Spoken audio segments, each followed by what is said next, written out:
আমরা দেখলাম যে একটা স্বর্গদূত, এঞ্জেল, যার নাম কি, তাকে কি বলা হয়? গ্যাব্রিয়েল বলা হয়। অ্যারাবিকে বলা হয় জিব্রাইল। গ্যাব্রিয়েল, তো গ্যাব্রিয়েল স্বর্গদূত তিনি কি করলেন? মরিয়মের কাছে এলেন এবং মরিয়মকে এসে বললেন কি, চলো আসি আমরা একটু কনভারসেশনটা দেখি। লুক চ্যাপ্টার 1 26 থেকে। হ্যাঁ।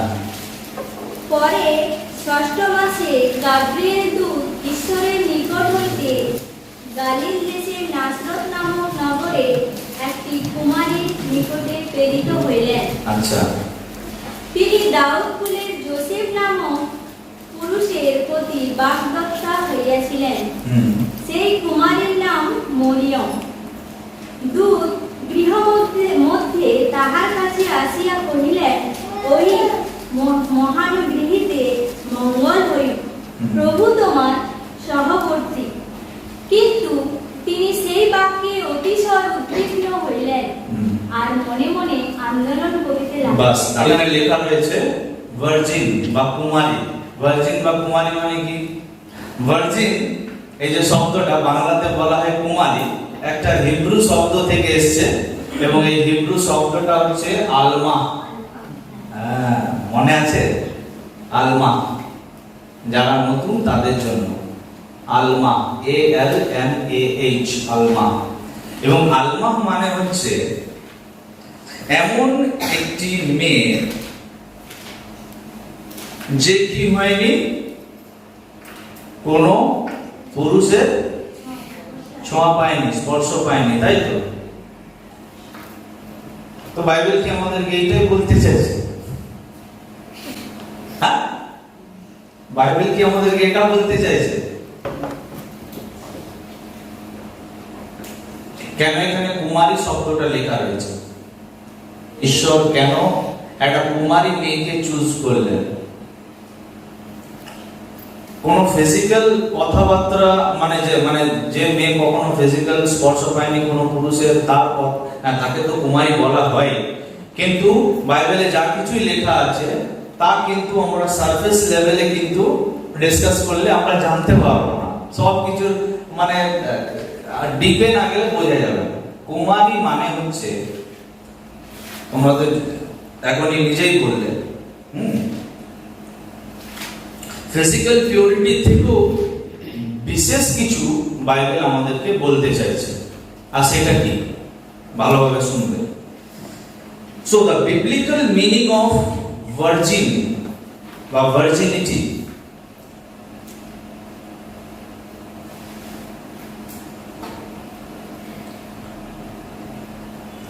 কুমারী, ভার্জিন বা আলমা, যার মানে হচ্ছে পিওরিটি, ইনোসেন্স,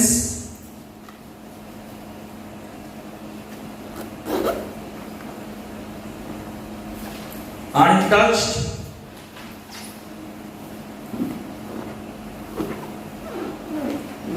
এটা কিন্তু সারফেস লেভেলে, উপরে উপরে, ঠিক তো? কিন্তু যখন আমরা ডিপে যাব, তো কুমারীর মানে কি? কুমারীর মানে হচ্ছে it symbolize dedication। আমাকে বাংলা মানেগুলো একটু কেউ টপ টপ করে বলে দেবে, আমি ইংলিশটাকে বলে দিই, তোমরা লিখে নাও। Dedication, loyalty and devotion to God. Devotion to God.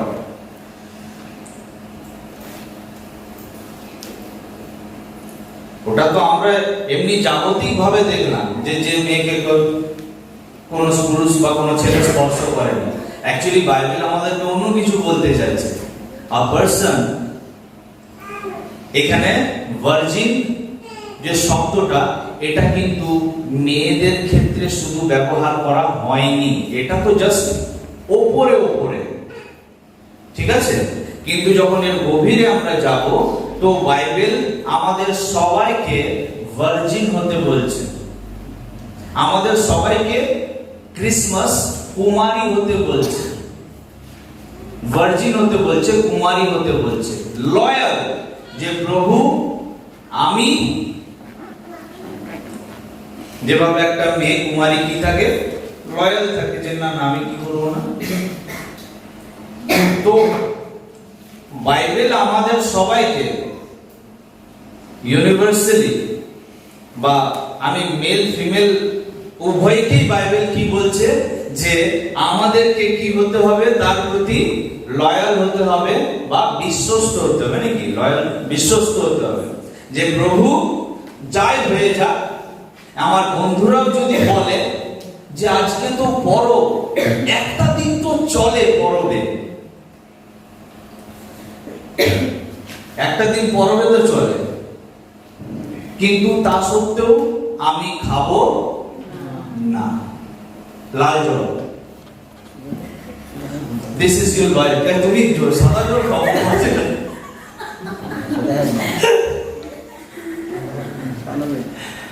আমি লাল জল খাবো, ঠিক আছে। লয়ালটি,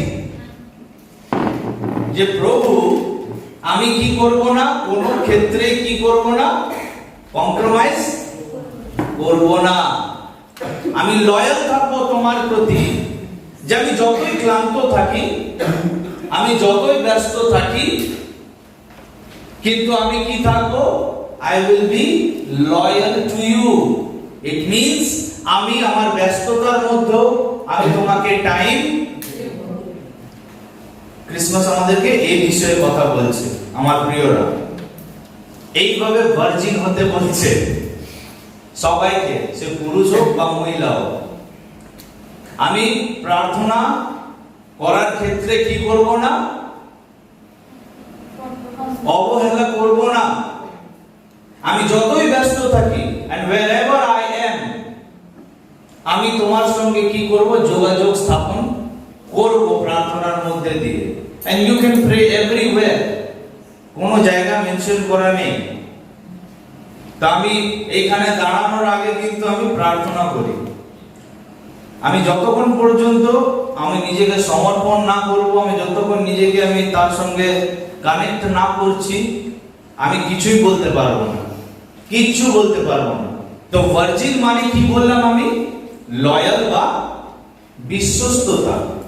কার প্রতি, কার প্রতি, প্রভুর প্রতি। ক্রিসমাস আমাদেরকে তার প্রতি লয়াল থাকতে শেখায়, যে প্রভু যাই হয়ে যাক না কেন, আমি কিন্তু তোমার প্রতি কি থাকবো। 31 ডিসেম্বরের রাত্রে অনেকে কি নেবে, রেজলিউশন, বসে বসে তারা কি রেজলিউশন নিতে পারবে নাকি, আজকে থেকে আমি এই গোটা বাইবেলটা পড়ে শেষ করে দেবো সারা বছর। আর তারপর 1 তারিখে দেখবে, 1 তারিখে আদি পুস্তক শেষ হয়ে গেছে, আর 2 তারিখে এক্সোডাস বা যাত্রা পুস্তকটা শুরু করেছে, এই হাফ পড়েছে, তারপর 3 তারিখ গেল, 4 তারিখ গেল, আবার 31 31 ডিসেম্বর চলে এসেছে, এখনো যাত্রা পুস্তক শেষ হয়নি। হয় এইবার থেকে আমি কিন্তু এরপর একদম মানে শিওর আমি এটা করবই। आपका ईमानदारी आपके वर्ड से रिफ्लेक्ट नहीं करता। Action speaks louder than words. আমাদের অ্যাকশন খুব কথা বলে, আমাদের চাল চলন খুব বেশি কথা বলে মুখের থেকেও। ईमानदार ব্যক্তি, লয়াল ব্যক্তি, ফেথফুল ব্যক্তি, সে যেরকমই পরিস্থিতিতে থাক না কেন সে কম্প্রোমাইজ করে না, সে সব সময় ভার্জিন থাকে। ফরক করে দেখলো মুঝে। ওই জন্য কালকে বলছিলাম তোমাদেরকে যে যখন আমি মানে আমার লাইফে যখন আমি মানে প্রাথমিক স্টেজে যখন আমি পড়াশোনা করতে গেছি বাইরে, তো পড়াশোনা করে আমি যখন এলাম তো আমার কাছে অপরচুনিটি অনেক আসছে, সুযোগ আসছে অনেক। তো এত সুযোগ আমি পেয়েছিলাম, আর এই সুযোগগুলো আমি কি করলাম, ছেড়ে দিলাম। সিঙ্গাপুর, অস্ট্রেলিয়া এবং কানাডাতে আমি যাওয়ার সুযোগ পেয়ে গেছি অলরেডি 3 বার, এবং 1-2 দিনের জন্য নয়, আমার লাইফ পুরো সেট হয়ে যাবে 3 থেকে 4 বছর আমার পড়াশোনার জন্য। না, আমার কাছে দুটো অপশন, হয় আমি পুরুলিয়া ছেড়ে দেবো বা ওয়েস্ট বেঙ্গলে তোমাদেরকে ছেড়ে আমি চলে যাবো আর আমার লাইফটাকে আমি সেট করে নেবো ওইখানে বাইরে, না হয় ঈশ্বর আমাকে যে আহ্বানটা বা যে আমাকে বোঝটা দিয়েছে ওয়েস্ট বেঙ্গলের মানুষের প্রতি, সেই বোঝটার উপর আমি সেই বোঝটা নিয়ে বা সেই দায়িত্ব বা সেই রেসপন্সিবিলিটিটা নিয়ে আমি চলবো। তো এটা এতটাও সোজা নয় লয়াল থাকা, হ্যাঁ, এর জন্য অনেক বলিদান দিতে হয়, অনেক স্যাক্রিফাইস করতে হয় লয়াল থাকার জন্য কারোর প্রতি। তো ক্রিসমাস আমাদেরকে লয়ালটি শেখায়। আমার কাছে ম্যাটার করে না আমি কোথায় আছি, কাদের মধ্যে আছি, আমি যেখানেই আছি। আমাকে যদি কেউ দেখুক না দেখুক, সোজা কথা, আমার সামনে দিয়ে যদি কোনো মেয়ে হেঁটে আসছে এবং তার যদি শরীরে কাপড় ঠিকঠাক নেই এবং অত্যাধিক খোলা, আমি অবভিয়াসলি মাথা আমার নিচু করে দেবো, because I know there is someone who is watching me, যিনি আমাকে দেখছেন। আমাকে কেউ দেখুক या না দেখুক, আমাকে তার প্রতি লয়াল থাকতেই হবে যে কেউ আমার চোখের উপরে আরো দুটো চোখ লাগিয়ে রেখেছে, যে আমার চোখ সারাদিনে কি দেখছে, কাকে কাকে দেখছে। I have to be loyal। আমি কোন ওয়েবসাইটে যাচ্ছি আর আমি রাত্রে 12টা-1টার সময় কি সার্চ করছি, আমার সার্চ হিস্ট্রি থেকে কি পাওয়া যাবে, I have to be loyal। আমাকে যে সময় দেওয়া হয়েছে জানি না, কিন্তু বাইবেল বলছে বলপূর্বক 80 বছর, 80 ইয়ার্স। এই 80টা বছরকে আমি আমার জীবনে কতটা কনস্ট্রাকটিভ ওয়েতে, গঠনমূলক ভাবে আমি ব্যবহার করছি এবং কত সময়কে আমি আমার জীবনের বরবাদ করছি, আমি সব সময় সচেতন থাকি। আমাকে লয়াল থাকতে হবে কারোর প্রতি, ভার্জিন। তাই তোমাদেরকে সব সময় এত লম্বা চড়া প্রচার করে বলতে পারবো না, তাই তোমাদেরকে বলি সময়ের সৎ ব্যবহার করো, সমস্ত ক্ষেত্রে লয়াল হতে শেখো, বিশ্বস্ত হতে শেখো, কুমারী হও, কুমারী। ঠিক আছে? যে রিলেশন তোমাকে দেওয়া হয়েছে, বাবা মা ভাই বোন, তোমার পাড়া প্রতিবেশী, তোমার দেশ, তোমার রাজ্য, তোমার জেলা, ঈশ্বরের বাক্যের স্ট্যান্ডার্ডে চলে। ভালো করে আমার লাইনটা শুনুন, কেননা এটা কন্টেক্সচুয়াল শিক্ষা। ঈশ্বরের বাক্যের বা বাইবেলের যে বাক্য, সেই বাক্যের স্ট্যান্ডার্ড অনুসারে জীবন যাপন করে আমার পরিবারের প্রতি, আমার সোসাইটির প্রতি, আমার দেশের প্রতি লয়াল থাকা।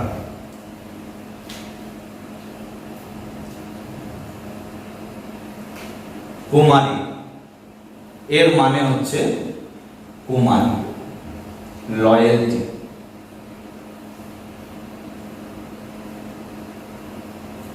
তোমাদের মধ্যে কেউ কেউ আমার সামনে খুব অভিনয় করে, ভাই এসছে, ভাইয়ের কাছে একটু অভিনয় করি ভালো হওয়ার। আমার কাছে ভালো হওয়ার অভিনয় করে কি করবো বাবা? আমি কাউকে ক্যারেক্টার সার্টিফিকেট দিয়ে, আমি যদি তোমাকে মনে করো ক্যারেক্টার সার্টিফিকেট দিয়ে দিই, এটা কিন্তু কোনো কাজে লাগবে না। বুঝতে পারছো? আমাদের এই পৃথিবীতে কোনো মানুষেরই অ্যাফিলিয়েশনের প্রয়োজন নেই। বুঝতে পারছো? ফর এক্সাম্পল, যখন আমরা অন্য স্কুলে যখন অ্যাডমিশন নিই, তখন যে স্কুলে অ্যাডমিশন নিতে যাচ্ছি ওই স্কুল কি বলে, লিভিং সার্টিফিকেট, ক্যারেক্টার সার্টিফিকেট চাই, তাই তো? আর সব থেকে মানে বদমাস থেকে বদমাস গুলো যেগুলো স্কুলে মানে পুরো চালাচ্ছে বাথরুমের ভেতরে, ওগুলো ওই ওদেরও ক্যারেক্টার সার্টিফিকেটে লেখা আছে এক্সিলেন্ট, গুড বয়। প্র্যাকটিক্যাল কথা বলছি তো, তাই না? তোমরা তো জানো বদমাস থেকে বদমাস মেয়ে, তাদেরও সার্টিফিকেটে লেখা আছে গুড গার্ল। তো মাই ডিয়ার, আমার প্রিয়রা, মানুষের দেওয়া সার্টিফিকেট এটা কোনো কাজে লাগবে না। আমি বিশ্বাস করি যে আমি আমার প্রভুর প্রতি আমি কত বেশি লয়াল, বিশ্বস্ত, বাস এটাই আমার জন্য খুব বড় ম্যাটার করে।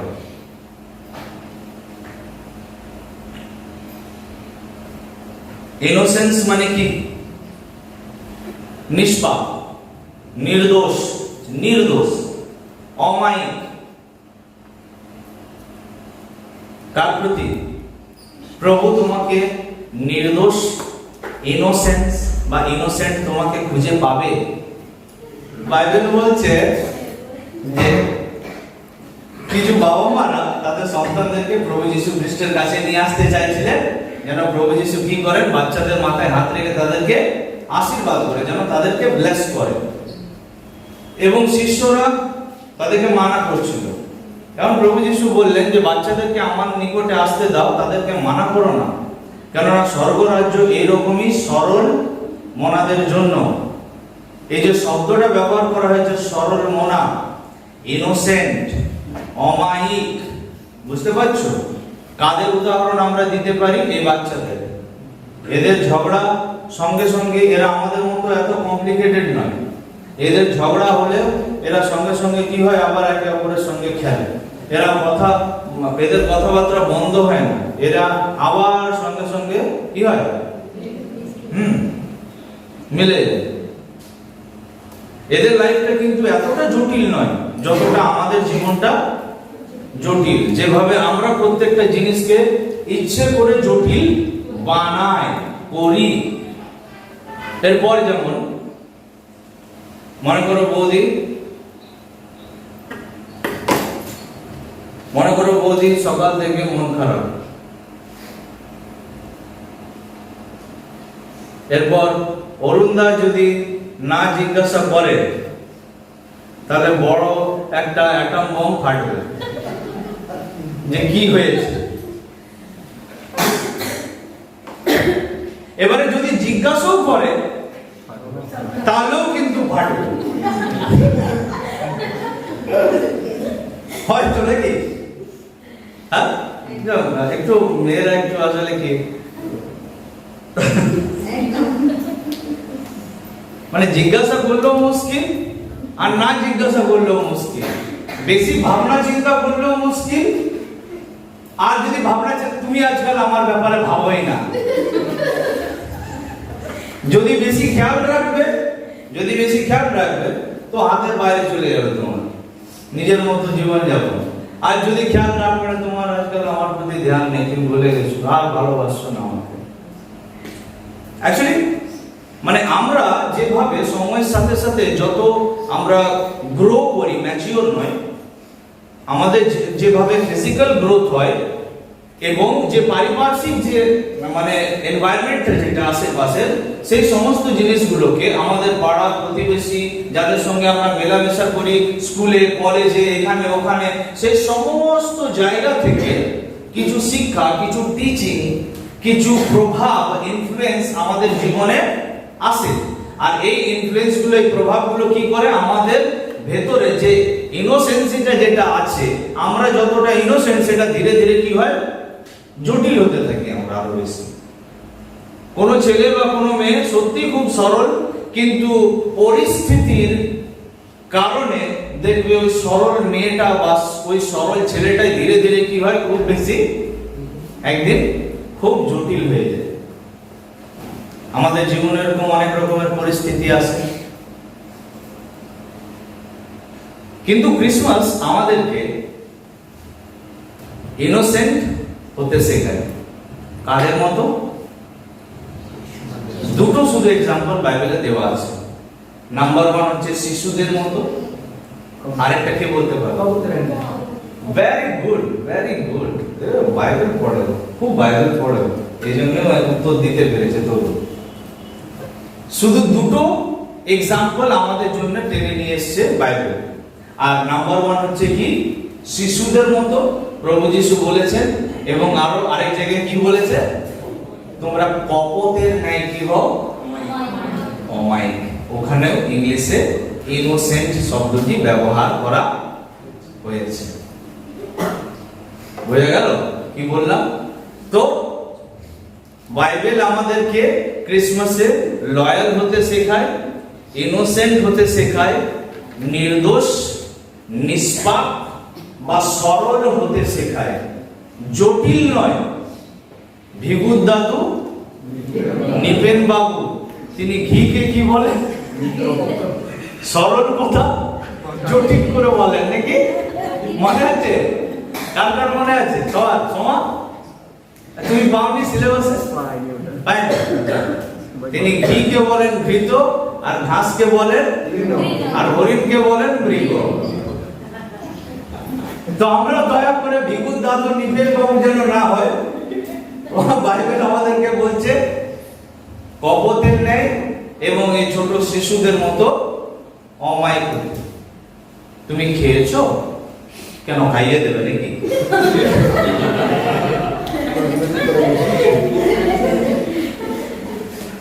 আরে হ্যাঁ আর না বলো না বাবা, ঠিক। আর ডিভোশন টু গড। ডিভোটি মানে বুঝি? ডিভোটি মানে কি? ডিভোটি আরাধক বা আরাধনা, ডিভোশন টু গড। তো ক্রিসমাস আমাদেরকে নাম্বার 3 নাম্বার ভার্জিন হতে শেখায়, কুমারী, যার মানে হচ্ছে কি লয়াল, ফেথফুল হতে শেখায়, বিশ্বস্ত হতে শেখায়। নাম্বার 2 আমাদেরকে ইনোসেন্ট বা সরল হতে শেখায়। আর নাম্বার 3 আমাদেরকে ডিভোশন টু গড বা খ্রিস্টের আরাধক হতে শিক্ষা দেয়। স্যান্টা বাবার আরাধনা নয়, আমাদেরকে খ্রিস্টের আরাধক হতে শেখায়। Devotion to god, devotion to Christ, খ্রিস্টের আরাধনা করতে শেখায়, আর কারো নয়।